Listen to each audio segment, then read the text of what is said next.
What's up, everyone? Thanks for tuning in today for another episode of Niners News here on 49ers Hive. My name is Zach Hernandez, and as always, I'm joined with my co-host, Matt Llewellyn. And today we're going to be talking about our expectations for the newest 49er, Trent Williams. Matt, what are your expectations for Trent Williams going into this year? I expect no drop-off from Joe Staley. And I know that's high expectation, especially after a year off. The year off, though, wasn't really for any type of injury reasons. He had that falling out with the Washington football team's medical staff. He had that bout of cancer on his scalp, and he didn't feel, good about coming back to play. Which, given all things considered in the world, the fact that he didn't opt out, even though he's had like a cancer scare before, just kind of goes to show what we can kind of expect out of him. He's raring to go, and he's one of the best talents to, ever play the position. He's a mauler. He's a beast. He's going to protect Jimmy's blind side. I have no doubt about that. And for me, it's just going to be exciting to see him get out there and just level people. I know we talked about it earlier with training camp battles and stuff like that, but it's going to be really interesting to see, him battle Nick Bosa day in, day out. And after a year off, talk about trial by fire. You're talking about the NFC Defensive Rookie of the Year, every down, every play coming up across you. Maybe they move D Ford there. I mean, he's going to get work. The Niners defensive line is one of the best in the league, and it will not take long to shake the rust out of that. So I expect huge things from Trent Williams in more ways than one. So it'll be great to see him out there on the field. I'll go a step further, and I'll say not only would I not expect any drop-off, I'll expect an improvement. And with all respect to Joe Staley, he was not the same Joe Staley as we've seen. He was dealing with injuries. He was kind of beat up throughout the year. He missed a lot of games. He wasn't himself. He wasn't the Joe Staley we're all used to. So I think going off from last year, specifically onto this year, I think he'll be an improvement over protecting Jimmy's blind side. I think that having that year off actually helped him. And he's going to be fresh. He's going to be ready to go. And, he seems like he's extremely motivated coming into a positive environment, unlike Washington, where he came from. We've all heard the stories. We've all heard of that environment there. We've all heard even Coach Shanahan talk about it, what a kind of, bleep show it is there. But I just think that he's motivated to be here. And he was talking about it when the 49ers had their media days, and he was saying, it's nice to be here in an environment where, people take things seriously. A walkthrough here isn't just a literal walkthrough. We're actually going over things extensively. We're taking things, everything's going really fast, but it's so detailed. So it seems like he's really eager to learn and contribute. And he knows that it's a winning organization. It's a winning feel already. And he's trying to do his best. It seems like from an outsider looking in to kind of fit in. And like you said, going against Nick Bosa and possibly D Ford, what better way can you shake that rust off than that, going against the best of the best in the NFL, not only on your team, but in the NFL. So it's going to be something to really keep an eye on. And speaking to your point real quick about him not opting out, talk about a man on a mission. I mean, he is ready to clear his name of any wrongdoing in Washington or however they tried to paint him as the bad guy in that situation. He's ready to come out and ball. Now, Matt, do you think that he's going to be like all pro type good, or do you think that it's that's more of a political ranking? That's awards. I mean, that is what it is. I'm sure he'll have some gaudy, ridiculous 42 million power score PFF number. It's all just made up.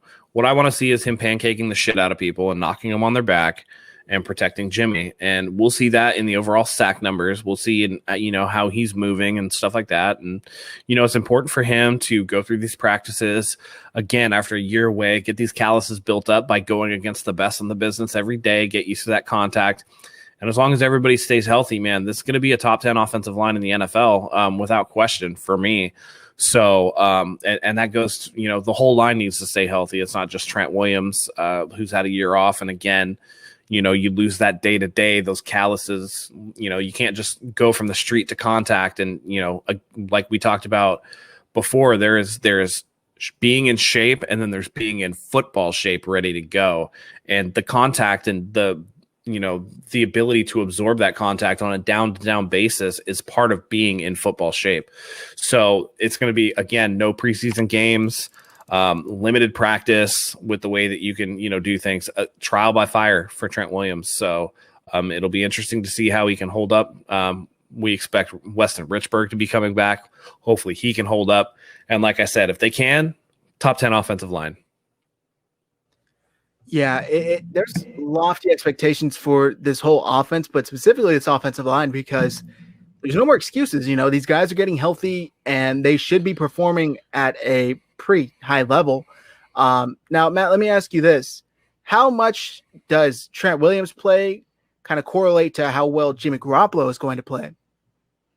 I mean, you can't have a turnstile at left tackle and do anything with it. But at the same time, he needs protection from everywhere. It's going to be one of those things where if defense knows they can't get by Trent Williams, but they can get by somebody like, Mike McGlinchey or, Ben Garland or whoever it may be, Brunskill, whoever is playing the position, that's where they're going to concentrate their attack. So a good offensive line is only as good as its weakest link. I certainly don't think that Trent Williams is going to be that, I think he's going to be the strongest member of that unit. So for me, it's going to be a situation where I don't think there's going to be a lot of strip sacks is where I think that's going to come in. Jimmy had a problem last year where he would hold on to the ball too long and somebody would come on his backside and smack at the ball and it'd fall out. So I don't know the number of fumbles he had. I know it was too many. So if Trent Williams can help clean that up and direct traffic, in a different direction, that'll be a welcome change. So, it'll help Jimmy Garoppolo if he can cut down on the turnovers, because I do know that, and you can see it in his eyes, he makes a turnover, and while he has a short memory because he was one of the best in the NFL after throwing an interception, you can still see that it kind of ruffles him a little bit. And so an upright and clean Jimmy with a clean jersey at the end of the game is what we want to see. Yeah, definitely. And can we just talk about what an absolute steal getting Trent Williams was for the 49ers? Yeah. I mean, they sent a 156 pick in this draft and a 2021 third rounder for a guy of his caliber. Like, you can't get that type of player with those picks. So exactly. And you contrast this with the Jamal Adams trade that Seattle made. And we're talking about, if you're talking about positional value, you're talking about a cornerstone left tackle versus a safety, and look at what was given up for those things. And if Trent Williams can be anything like he was prior in Washington, I mean, that makes that deal look even more ridiculous than it already does. You're talking about, I mean, that's minimal picks for a guy of Trent Williams' caliber. So it's another good job by John Lynch and this regime. Yeah, that's for sure. Real quick, I just want to talk about Joe Staley. He was talking about, last season, he really started to question, is this it for him, when he was going up against Nick Bosa? And he was kind of thinking, wow, I feel like I don't really have it anymore. Well, that same Nick Bosa is now going up against Trent Williams in practice. Yep. So like we've said, Trent Williams certainly has his hands full. He's going to be going up against the best of the best. He should be ready to go come week 1. But of course, there's still those jitters getting back on the field, I'm sure. But hey, we're all hoping for the best for him. And I think he'll impress us both. Absolutely.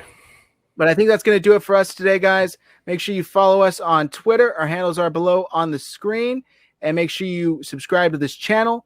Leave a like and drop a comment below on what you are thinking of Trent Williams' year for the 49ers. And I want to thank you for tuning in to another episode of Niners News.